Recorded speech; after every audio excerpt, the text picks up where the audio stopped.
Salve a todas, salve a todos. 20 de junho de 2023 e vamos começar a fazer uma abordagem ao longo desses meses, tratando novamente sobre relacionamentos, relações, esse expediente dos mais poderosos que temos de aperfeiçoamento, de aprimoramento e de burilamento interno, mas que estamos vivenciando de uma forma muito assintosa alguns movimentos dessas relações nos quais a gente está eliminando literalmente os parceiros ou as parceiras, para ser mais preciso. E essa modalidade ou esse experimento ou essa forma de burilamento, de aperfeiçoamento, acaba se fazendo altamente contraproducente. Altamente contraproducente, porque vai alijar o outro nos seus mais diversos níveis de conseguir um aprimoramento, um refinamento de si mesmo. E vai, obviamente, se privar, se embrutecer desses mesmos mecanismos. Então, nós vamos aqui passear um pouco, trabalhando, conversando ao longo de um determinado tempo, eu não sei quantas ainda, falando, tocando nesse assunto melindroso, esse assunto espinhoso, esse assunto doído, que são os relacionamentos tóxicos, os relacionamentos abusivos, os feminicídios e toda essa gama de questões que apavoram e que é muito comum, nos chegam cada vez com mais frequência em clínica. Meses atrás eu estive por aqui abordando essas temáticas, a partir de relatos diversos que nos chegavam dessas violências. Gente, as violências são de todas as ordens, de todos os níveis e de todas as formas. Especialmente essa violência ou esses abusos contra crianças e contra mulheres, contra os desprovidos aí dentro de uma perspectiva de igualdade, de uma capacidade de autodefesa explícita. Das crianças, isso, obviamente, não tem mesmo como nem postular e considerar. Em algumas mulheres, às vezes, encontra-se algumas que conseguem, por diversos mecanismos aí, esses procedimentos de defesa, mas essa força bruta, essa força estúpida, essa força violenta, nos seus mais diversos níveis, camadas do desejo, da transa ao impulso de matar, uau, não temos ainda mecanismos suficientes para uma proteção mais eficaz e mais rigorosa. Estamos literalmente expostos.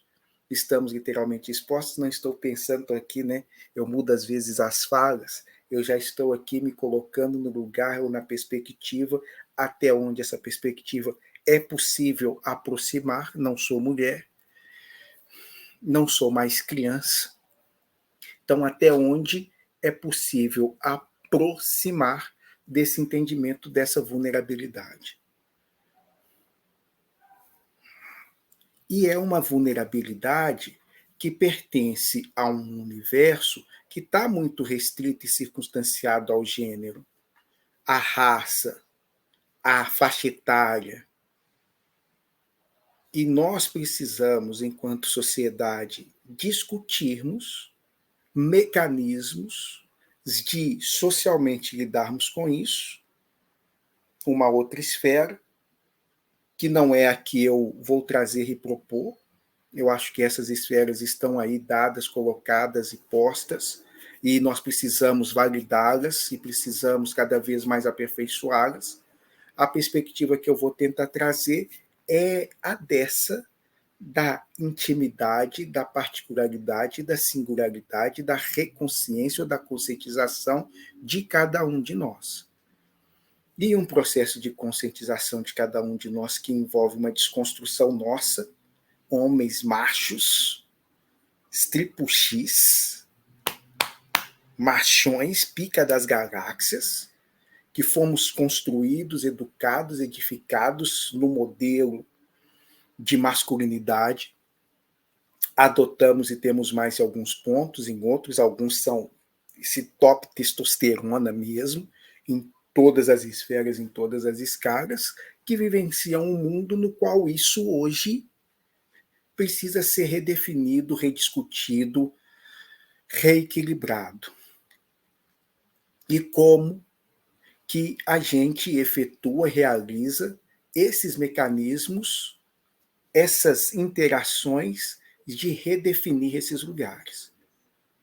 Como que a gente faz, o que a gente procede para minimamente aprender a lidar com essas diferenças, mas respeitando essas diferenças mesmo. Respeitando a criança, respeitando o adolescente, respeitando a mulher, respeitando o gay, respeitando a trans, respeitando os negros, respeitando os indígenas, como iguais. Sem um patamar de superioridade no qual a gente esteja verticalizando as relações. Estou te concedendo algumas coisas. Não, quero trazer alguns entendimentos ou propor algumas alternativas, na verdade, trazer reflexões nas quais a gente minimamente consiga ver o outro como outro, e justamente por ser outro, esse que não sou eu, respeitando como um igual a mim. Olha para você ver, um igual a mim. Como que esse outro, uma mulher, pode ser igual a mim? Aqui eu olhei para esse pênis maravilhoso, imenso, de quase 25 metros de quilômetros, metros de quilômetros. Aqui é uma pica imensa, que é praticamente essa impossibilidade que nos é de um processo mesmo de gestação ambiótica que nós recebemos desse pênis como a centralidade de todo o universo. E fora desse pênis não tem absolutamente nada. E o respeito à deferência se faz única e exclusivamente a quem tem um pênis maior. Então, quem não tem pênis, quem não tem um pênis maior do que o meu, é subalternizado, é excluído, é um não igual. Ele deve prestar reverências ao meu ser. Toda a ideia, ou grande parte da nossa proposta, é tentar desconstruir esse lugar que nós damos a esse órgão. Não que ele não tenha importância, ele é super importante, ele é bonito, ele é lindo, ele é maravilhoso, mas ele não pode ser o centro do universo de ninguém. Ele não pode ser o instrumento que movimenta todas as nossas dimensões psíquicas, que movimenta todas as nossas ações fisiológicas, que movimenta todas as nossas esteticidades. A gente pode minimamente começar a aceitar que há outros órgãos, há outras partes de corpos e há outras corporeidades que compõem o próprio mundo e o próprio universo, inclusive em nós mesmos. Então, rediscutir esse lugar a partir dessa desimportância do pênis como centralidade é uma das ideias que me ocorre, que me passa, que me transpassa, especialmente em conversas com algumas moças lindas, que vão mostrando como que essa questão de raça e como essa questão de gênero é atávico. Como que isso está colado em nós, na pele, na genética, e nós de fato acreditamos que há uma superioridade e uma supremacia. Quem tem pênis é superior aos que não têm, ou aos que têm e usam de forma errada. O pênis é um instrumento que pode penetrar única e exclusivamente mulheres. E aí tem uns que marcam com mais rigor ainda só pela vagina. Qualquer outro uso dado a isso é uma prova notória de algum tipo de aberração ou de distúrbio. E se você tem pênis e usa com outro homem, você não é um homem. Você não é um nada. Essas construções malucas nesse sentido mesmo, que a gente acredita nessa praxe, que a gente acredita nesses discursos, que a gente mata baseando-se nisso. Então, meu filho gayzinho, eu prefiro que ele morra a ter um filho gayzinho. Isso é um absurdo na nossa concepção falocêntrica. O meu filho, nascido de mim, se submeter a isso, ser penetrado por um outro homem?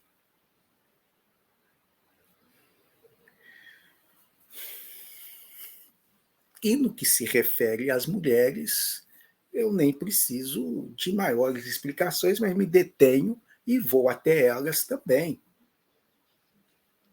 Desprovidas desse instrumento que é a alavanca motora de todo o universo.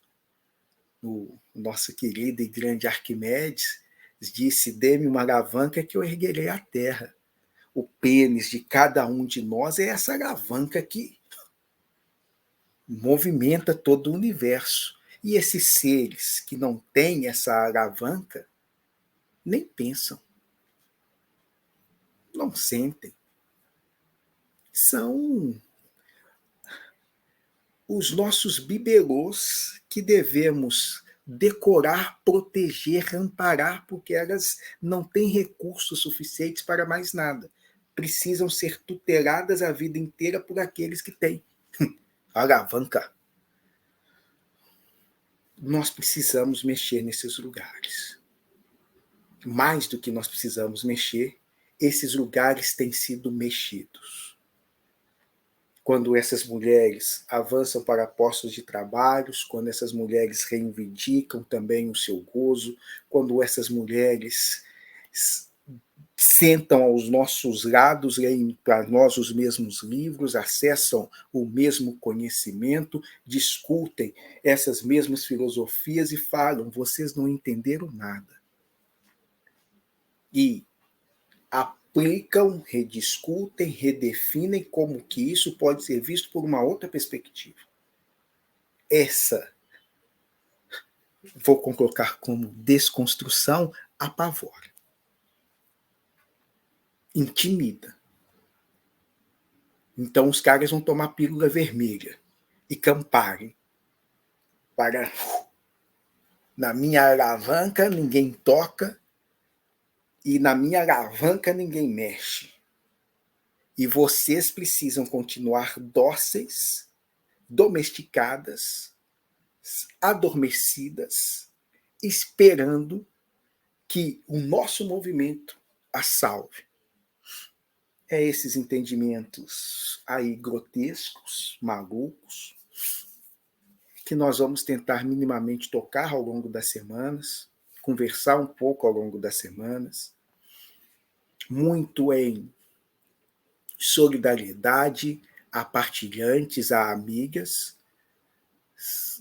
colegas de trabalho, que vivenciam essas situações desse nosso universo ogro, masculino, muitas vezes ogro, e que algumas em si reproduzem a mesma ogricidade desse masculino. Então, nós vamos, até onde possível, separar gêneros, mas quando adentrarmos esse hemisfério da cultura, quando adentrarmos esse hemisfério do imaginário, a gente talvez vai perceber como tem uma mistura, umas questões que a gente precisa realmente dialogar, que a gente precisa realmente conversar. São dedos, pontos na ferida. Pontos na ferida? Pontos que a gente vai tocar, não sei se são feridas maiores desse nosso corpo social, desse nosso corpo cultural, desse nosso corpo do imaginário, que a gente precisa minimamente soprar, arejar, deixa eu ver, deixa eu perceber como é que é isso, quais outras possibilidades tem, quais outros movimentos podem ser feitos. Vem com a gente, beijo grande, deixa aí, ou mande para quem tem o contato direto, mande zap, façam perguntas, tragam questões, vamos ver como é que a gente pode conjuntamente ir discutindo esses pontos, homem, mulher, macho e fêmea, masculino e feminino, discussões que eu estou fazendo aí desde 2020, 21. Aqui eu acho que no canal tem algumas coisas assim desde lá de trás. Eu só me perco no tempo, mas vou retomar algumas delas. Beijo grande.